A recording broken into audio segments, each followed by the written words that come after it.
find yourselves in a stretch of dry canyon. The glare of the sun bears down and the high stone walls cast few shadows for your relief. Suddenly you hear a low, guttural droning. A strange horn has been raised from somewhere above, its call echoing all around you. Soon it is met by another haunting blast, then another, then another. A crescendo of phantom roars rises around you, and the sun above is cut by the sleek silhouette of some strange missile. Then, with the grinding squeal of steel on stone, a gigantic spear plants itself in the ground nearby. The long shaft creaks and the pole bends toward the earth, bearing the weight of a muscular human form. With the grace of a canyon leopard, he drops to the dirt. Other spearmen launch from unseen perches. When the dust clears, you see a dozen or more assembled. Each carries with him a tall polearm made of thick titan cane, and each shaft is fitted with a different blade or blunt, the unique signature of its wielder. They brandish their spears in your direction, long black ribbons billowing in the hot breeze, menacing eyes burning from behind furrowed brows. It appears the path forward has been blocked, for you have been waylaid by the Blackbanner Company. Well, hey there. Welcome to Crafting Without Permission. Thanks for joining me here at Usalka Ranch in our underground studio compound way out on the edge of the crafting frontier. I've just switched on our generators and... oh, there they go. We can get a little more light down here and maybe pump some fresh air down. Today we're going to go way out past the perimeter fences and I'm going to show you a conversion of some cheap plastic minis into a neat little warband for your table. And I'm going to tell you why I love crafting and running my games using oversized miniatures. Then we'll go tableside and I'll detail an encounter that you can use in whatever your homebrew of choice is, to sprinkle in a little flavor. Here you can see a side-by-side of a regular scale miniature, 28mm, versus one of my oversized miniatures, probably about 54mm. Conventional scale miniatures are nice because there's lots of minis available, but they're still very expensive, even now that a lot of them are made out of plastic. So to me, when I decided to expand my army and expand into being a more substantial crafting DM, it just made sense to go with something a little more affordable. I told myself a while back that I wasn't going to spend more than $1 on a miniature anymore. And once you start hunting around online, you can really find miniatures out there like this. And I continue to like the oversized scale because it makes things easier to craft and easier to paint. And since they're really cheap, I'm not worried about making mistakes or ruining a miniature, so I can be more experimental and I can accelerate my growth process and not be afraid to ruin expensive miniatures through my painting. While it's relatively easy to find things like skeletons and goblins that'll work at this scale, monsters you convert from the dollar store, it's a little bit harder to find hero or player character miniatures. But one great resource that I've found is to modify historical miniatures to fit as player characters, or to use, there's a great company called Technolog that produces quite a few fantasy miniatures that include things like elves and dwarves and sort of fantasy archetypes that are great to adapt into player characters. Here's a package of Technolog miniatures I bought on eBay. When you combine the shipping, you can get them for really cheap, but it takes a long time to ship all the way from Russia. So this is a package I got that's some barbarian types, sort of wild men. I figured they'd make good canyon-dwelling pole vault soldiers and look like they'd be easy to swap weapons on. So first thing, I will wash them with a little bit of soapy water to release the mold compound. Usually I'm in a hurry and just want to craft more, so I'll speed up the process using a heat gun, maybe a little terry claw. First thing, we're going to base these guys. I'm going to use a heavy kind of a chipboard. In this case, it's a children's book from the dollar store. A lot of times I'll use coasters from the bar. You just find something in your environment, in this case a paint tube that is a good size for the miniature you're using. Go ahead and trace and cut those out, and then because they are a little bit, they're strong but they're vulnerable to moisture and wear on the edges, so I like to use a little bit of duct tape on the bottom to give them a little more friction. And then once you've got your miniatures glued on, I just use a little hot glue, you want to make sure that you can seal them up so they're going to be strong and not wear under play. So for this process, I use a little bit of Uncle Jeremy's Black Magic sauce, a little Mod Podge, and black acrylic paint to seal these bases up. Make sure you get all around the base and all around on the edges, and that'll really make it harden up and make it nice, almost like a plastic base. While the paint is still wet, while the sauce is still sloppy, we're gonna put a little kitty litter on there for some stone texture for our bases. Kitty litter is great because it absorbs whatever you're putting it on. And then to finish it off, we'll use a little sawdust in between the kitty litter clumps, just to continue to give it some nice texture. And now's a good time to clean stuff up. Want to make sure you're clean, craft space is clean, or else you get cluttered and you slow down.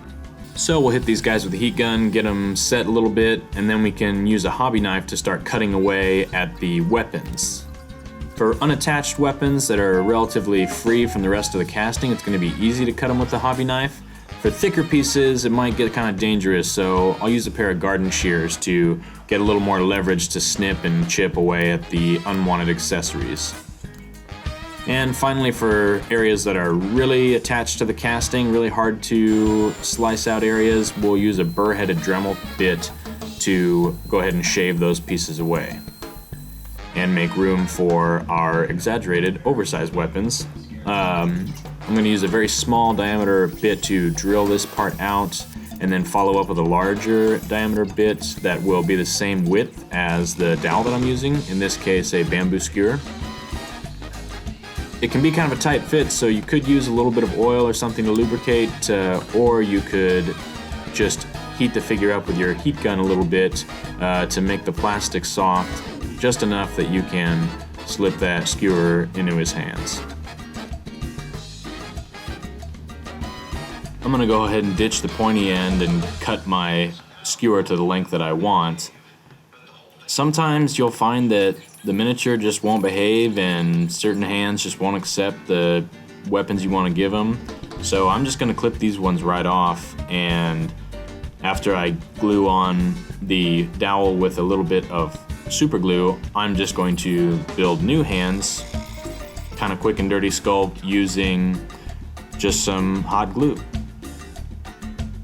Shave it up if I need to. Each of our Black Bannermen is going to have a giant spear that he uses to traverse the canyon. So to make the details on that, we're going to first put a blade in there. You can use a credit card or some kind of a heavy cardstock if you like. We're going to start with splitting the skewer very carefully down the middle along the strands, and then we can take our little piece of material, just add a little bit of hot glue, and quickly put our blade in there. I kind of modeled this one after my hobby knife, actually. So while the glue is still hot, I'm going to quickly seal it with my fingers, and now we've got our blade set. In order to use their spears like a ladder, they have to have this little foot piece that is kind of a cross guard. I'll set it in place with some hot glue, but that won't be strong enough, so I'll take a little bead of super glue and then sprinkle baking soda on top, which causes the super glue to cure and form a very hard little layer. And then I'm going to follow that up with some floral wire, which gives the appearance of it being lashed or bound by heavy cord.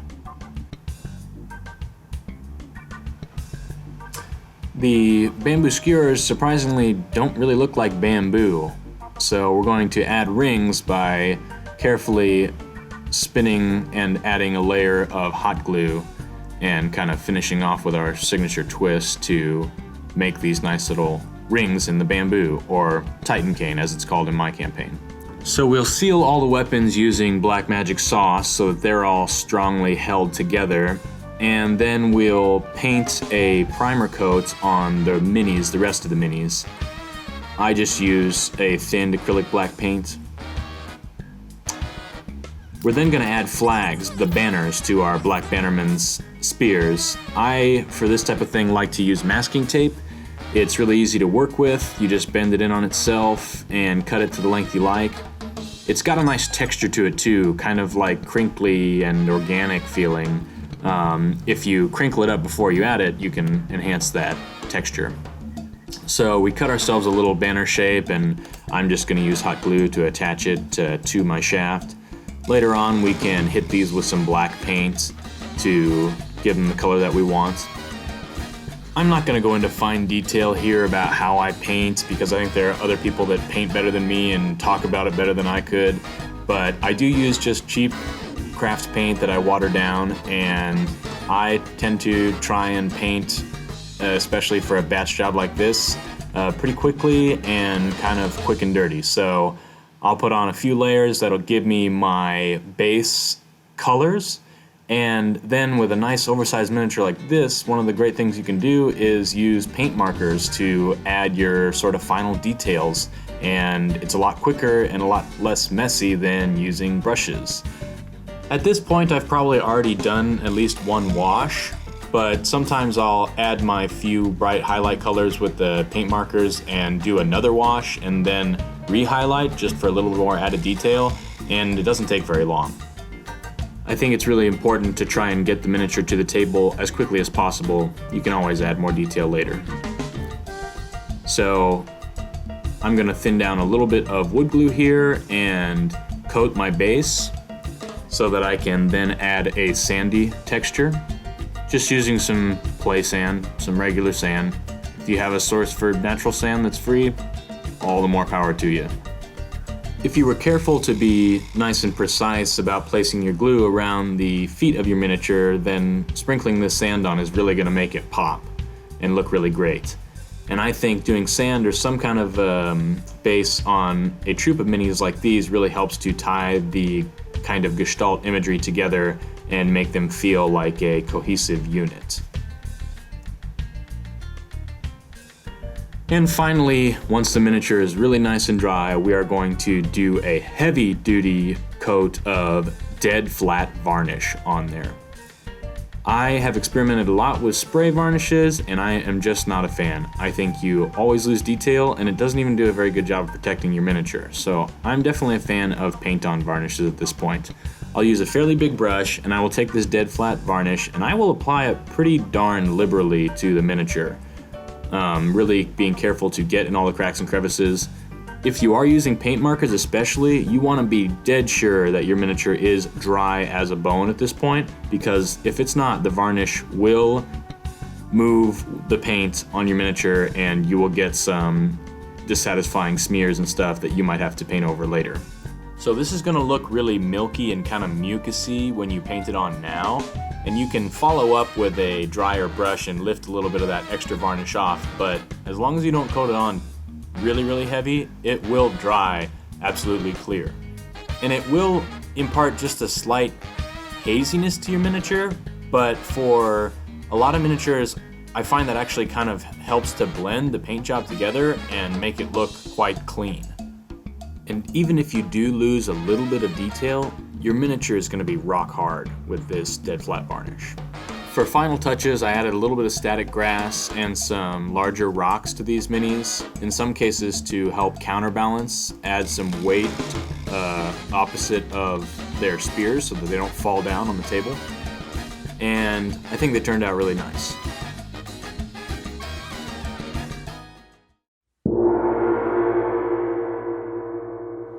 Now let's bring these bad boys to the table. In my world, the Blackbanner Company are nomads who thrive in the harsh conditions of the God's Gash Canyon range by being as tough and nimble as mountain goats. For extra flavor, they speak with harsh bogan drawls. Crimey, look what we've got here, a couple of canyon rats fresh for the spit. The Blackbanner Company are a morally ambiguous bunch. Think of them as pirates. Despite their roguish tactics, they do have a sense of honor. They will not attack the players in their sleep or when unarmed. They will fight and die if necessary, but have no qualms about springing away to fight another day. Most importantly, they are fiercely loyal to their bannermen and will never leave a man behind. The Blackbanner Company will always negotiate a truce or even tribute if it means saving one of their own. Don't reveal this leverage for free. Let the players deduce it themselves or roll an appropriate check. Now, for combat, I'm going to speak more conceptually so we can remain system ambiguous, and I'll trust you Dungeon Masters to flesh out the specifics for your own brand of homebrew. As far as stats go, the Bannermen are glass cannons. Give them high attack bonuses and damage rolls, but a smallish hit point pool. Make it somewhere near the lower end of your party average. In other words, they're probably 2 or 3 hit monsters. As far as tactics go, remember these are skilled guerrilla fighters and they fight smart, so if your players are used to goblins and skeletons, take this opportunity to vigorously shake them from their comfort zones. My own setting is a grittier, low fantasy style where magic is rare. A party that is magically well endowed will probably be able to avoid the tactical melee we're looking for, so give the Bannermen a powerful artifact that nullifies or at least suppresses more potent magical abilities. Combat with the Blackbanner Company should not just be one encounter, but rather a series of run-ins, a recurring foil to the party that sticks in your player's craw and forces him to think, adapt, and better prepare for future run-ins. For the first ambush, find some narrative pretense to lure the players into a long, confined space, such as a box canyon or abandoned alleyway. One entrance, one exit. Have one Bannerman reveal himself, threatening or taunting the players, demanding a toll in order for them to pass by unharmed. Goad them into attacking, and then have the other Bannermen descend from above and surround the party. The Bannermen love to attack from above, planting their feet on their crossguards of their spears and using the full weight of their fall against their prey. Give the Bannermen extra attack damage similar to a sneak attack whenever they successfully strike by falling. Like the mountain goats they feast on, these men are skilled climbers, not just with their hands and feet, but using their spears as well. Give the Bannermen a climb speed equal to their regular move speed. Their Titan Cane spears are crafted through secret methods that make them exceptionally light, flexible, and strong. It is no simple feat to destroy these masterwork tools, and they are deadly extensions of the ferocity of their wielders. Each Bannerman threatens the space within the reach of their spears. Remember while running combat that the deadliness of the Bannermen comes in their reach and mobility. After years of constant training, they've learned to fling themselves across the battlefield, jumping in and out of engagement and making devastating charges. As a move equivalent action, the Bannermen can launch themselves to another point within range of their normal movement, disregarding obstructions on the ground. As a full attack action, they can charge and make a gore attempt with their spears, planting them into the enemy and using the momentum to spring over and away. Give them a free move action after a successful charge attack. Though deadly with their reach, the Bannermen can become vulnerable fighting in close range. If a player gets in close to a Bannerman, inside the reach of his sling spear, give that player advantage on their attack. When exploited this way, they will seek to withdraw to regain their advantage at a distance. Again, don't advertise this to the players, let them deduce it themselves. The Bannermen can also throw their spears in combat. They will wrap their long silk banners around their offhand before throwing, letting their flags unspool so that they can retrieve their spears once they are cast. When thrown, spears have twice the normal range. Make their retrieval a move equivalent action. Obviously, a Bannerman who has cast or somehow lost his spear is going to lose the abilities that require the spear to perform. In addition, some Bannermen have spears that act as giant blowguns, firing numbing darts as cover for their retreating brethren. Make 2 Bannermen in each encounter dart blowers and have them lay back from the main assault, ready to put down cover fire when the group disengages from combat. These darts don't incapacitate the players, except when met by a critical failure to resist their poison. Instead, they simply impart minor penalties to movement and combat, enough to be annoying but nowhere near debilitating. A moderate save of the appropriate type will negate the effects. Ideally, the players are trounced by their first encounter. Have the Bannermen try and isolate a single party member and heap damage on them, robbing some gold or minor valuables once they drop, before giving the signal to spring away. Their last notable tactic is the infamous Blackbanner double tap. This will probably only work once, so make it count. After combat ends, after the first ambush, and the players are in the middle of recovering and planning their next move, have the Bannermen hit again. Harder than before and with more direct and brutal tactics. Then, they vanish. Now, as the DM, you must be patient. Leave this stinging encounter behind and go through some other material. When you feel they have somewhat forgotten about the Bannermen, hit them again.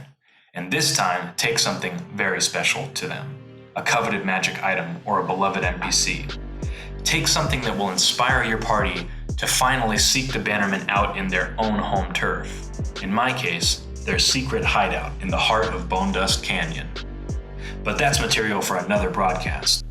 Until then, remember to be fearless with your crafting. It doesn't matter what your style is, what your skill is, or what your budget is. Be experimental and do what feels right.